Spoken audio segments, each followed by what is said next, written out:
بسم اللہ الرحمن الرحیم۔ حضرت عبد الرحمن بن عوف رضی اللہ تعالی عنہ یہ بھی عشرہ مبشرہ یعنی 10 جنتی صحابہ کی فہرست میں ہیں۔ حضور اقدس صلی اللہ علیہ وسلم کی ولادت مبارکہ سے 10 سال بعد خاندان قریش میں پیدا ہوئے۔ شروعاتی تعلیم و تربیت اسی طرح ہوئی جس طرح سرداران قریش کے بچوں کی ہوا کرتی تھی۔ ان کے اسلام لانے کا سبب یہ ہوا کہ یمن کے ایک بوڑھے عیسائی پادری نے ان کو نبی آخر الزماں صلی اللہ علیہ وسلم کے ظہور کی خبر دی اور یہ بتایا کہ وہ مکہ میں پیدا ہوں گے اور مدینہ منورہ کو ہجرت کریں گے۔ جب یہ یمن سے لوٹ کر مکہ مکرمہ آئے تو ابو بکر صدیق رضی اللہ تعالی عنہ نے ان کو اسلام لانے کو کہا۔ چنانچہ ایک دن انہوں نے بارگاہ رسالت میں حاضر ہو کر اسلام قبول کر لیا، جبکہ آپ سے پہلے تھوڑے ہی آدمی اسلام لائے تھے۔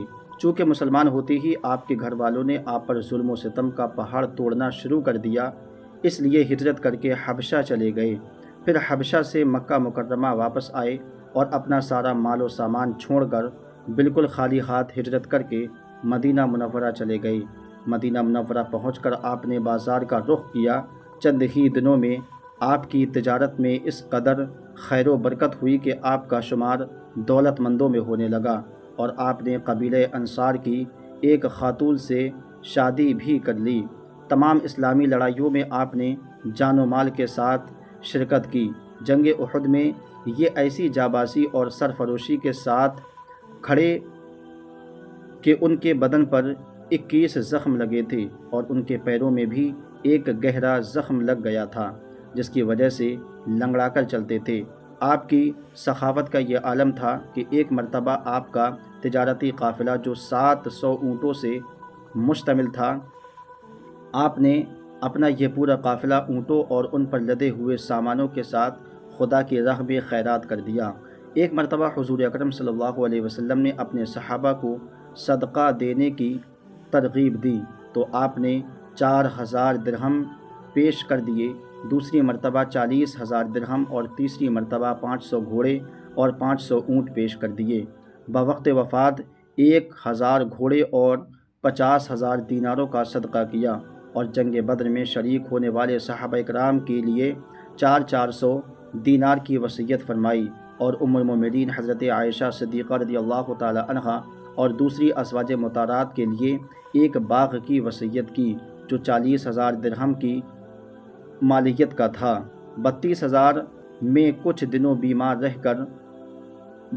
ہجری میں کچھ دنوں بیمار رہ کر 72 سال کی عمر میں وصال فرمایا، اور مدینہ منورہ کے قبرستان جنت البقیع میں دفن ہوئے، اور ہمیشہ کے لیے سخاوت و بہادری کا یہ سورج ڈوب گیا۔ عشرہ مبشرہ صفحہ نمبر 229 تا 235 و اکمال صفحہ نمبر 603 و کنز العمال جلد نمبر 15 صفحہ نمبر 204۔ کرامات۔ یوں تو آپ کی مقدس زندگی پوری کرامت تھی، مگر حضرت عثمان غنی کی خلافت کا مسئلہ آپ نے جس طرح طے فرمایا وہ آپ کی باطنی فراست، سمجھ اور خداداد کرامت کا ایک بڑا ہی انمول نمونہ ہے۔ حضرت عثمان رضی اللہ تعالی عنہ کی خلافت۔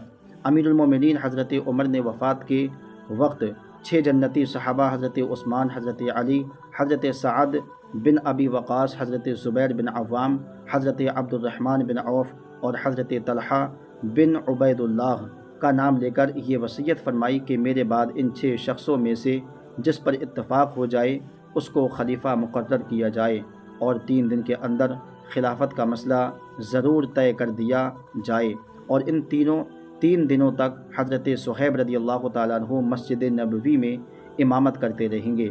اس وصیت کے مطابق یہ 6 حضرات ایک مکان میں جمع ہو کر 2 دن تک رائے کرتے رہے، مگر یہ مجلس شورا کسی نتیجے پر نہ پہنچی۔ تیسرے دن حضرت عبد الرحمن بن عوف رضی اللہ تعالیٰ عنہ نے فرمایا کہ تم لوگ جانتے ہو کہ آج خلیفہ مقرر کرنے کا 3 دن ہے، اس لیے تم لوگ آج اپنے میں سے کسی کو خلیفہ چن لو۔ حاضرین نے کہا کہ اے عبد الرحمن، ہم لوگ تو اس مسئلے کو حل نہیں کر سکتے، اگر آپ کے ذہن میں کوئی رائے ہو تو پیش کیجیے۔ آپ نے فرمایا کہ 6 آدمیوں کی یہ جماعت قربانی سے کام لے اور 3 آدمیوں کے حق میں اپنے اپنے حق کو چھوڑ دے۔ یہ سن کر حضرت زبیر رضی اللہ تعالیٰ عنہ نے اعلان فرمایا کہ میں حضرت علی کے حق میں اپنے حق سے ہٹ جاتا ہوں، پھر حضرت طلحہ حضرت عثمان کے حق میں اپنے حق کو چھوڑ دیا۔ آخر میں حضرت سعد نے فرمایا کہ میں نے حضرت عبد الرحمن کو اپنا حق دے دیا۔ اب حضرت عبد الرحمن نے فرمایا کہ اے عثمان و علی، میں تم دونوں کو یہ یقین دلاتا ہوں کہ میں ہرگز خلیفہ نہیں بنوں گا۔ اب تم دو ہی امیدوار رہ گئے ہو، اس لیے تم دونوں خلیفہ کے چناؤ کا حق مجھے دے دو۔ حضرت عثمان و علی رضی اللہ تعالیٰ عنہما نے خلیفہ کا چناوی مسئلہ خوشی خوشی حضرت عبد الرحمن کے سپرد کر دیا۔ اس بات چیت کے مکمل ہو جانے کے بعد حضرت عبد الرحمن رضی اللہ تعالیٰ عنہ مکان سے باہر نکل آئے اور پورے شہر مدینہ میں چھپ کے چکر لگا کر کے ان دونوں امیدواروں کے بارے میں عام لوگوں کی رائے معلوم کرتے رہے۔ پھر دونوں امیدواروں سے الگ الگ تنہائی میں یہ وعدہ لے لیا کہ اگر میں تم کو خلیفہ بنا دوں تو تم انصاف کرو گے، اور اگر دوسرے کو خلیفہ مقرر کر دوں تو تم اس کی فرما برداری کرو گے۔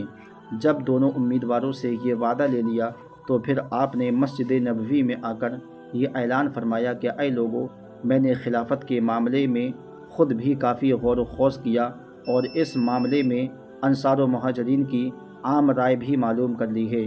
چونکہ رائے عامہ حضرت عثمان رضی اللہ تعالیٰ عنہ کے حق میں زیادہ ہے، اس لیے میں حضرت عثمان کو خلیفہ چنتا ہوں۔ یہ کہہ کر سب سے پہلے خود آپ نے حضرت عثمان کی بیعت کی اور آپ کے بعد حضرت علی اور دوسرے صحابہ کرام نے بیعت کر لی۔ اس طرح خلافت کا مسئلہ بغیر کسی اختلاف و بکھراؤ کے طے ہو گیا، جو بلا شبہ حضرت عبد الرحمن بن عوف رضی اللہ تعالیٰ عنہ کی بہت بڑی کرامت ہے۔ عشرہ مبشرہ صفحہ نمبر 231 تا 234 و بخاری جلد نمبر 1 صفحہ نمبر 524۔ مناقب عثمان، جنت میں جانے والا پہلا مالدار۔ حضور اکرم صلی اللہ علیہ وسلم نے فرمایا، اول من يدخل الجنۃ من اغنیاء امتی عبد الرحمن بن عوف، میری امت کے مالداروں میں سب سے پہلے عبد الرحمن بن عوف جنت میں داخل ہوں گے۔ کنز العمال جلد نمبر 12 صفحہ نمبر 293۔ ماں کے پیٹ سے ہی نیک۔ حضرت ابراہیم بن عبد الرحمن رضی اللہ تعالیٰ عنہ کا بیان ہے کہ حضرت عبد الرحمن بن عوف ایک مرتبہ بے ہوش ہو گئے اور کچھ دیر بعد جب وہ ہوش میں آئے تو فرمایا کہ ابھی میرے پاس دو بہت ہی خوفناک فرشتے آئے اور مجھ سے کہا کہ اس خدا کے دربار میں چلو جو پیارا و امین ہے۔ اتنے میں ایک دوسرا فرشتہ آ گیا اور اس نے کہا کہ ان کو چھوڑ دو، یہ تو جب اپنی ماں کے پیٹ میں تھے اسی وقت سے نیک بختی آگے بڑھ کر ان سے مل چکی ہے۔ کنز العمال جلد نمبر 15 صفحہ نمبر 203 مطبوعہ حیدرآباد۔ السلام علیکم ورحمۃ اللہ تعالی وبرکاتہ۔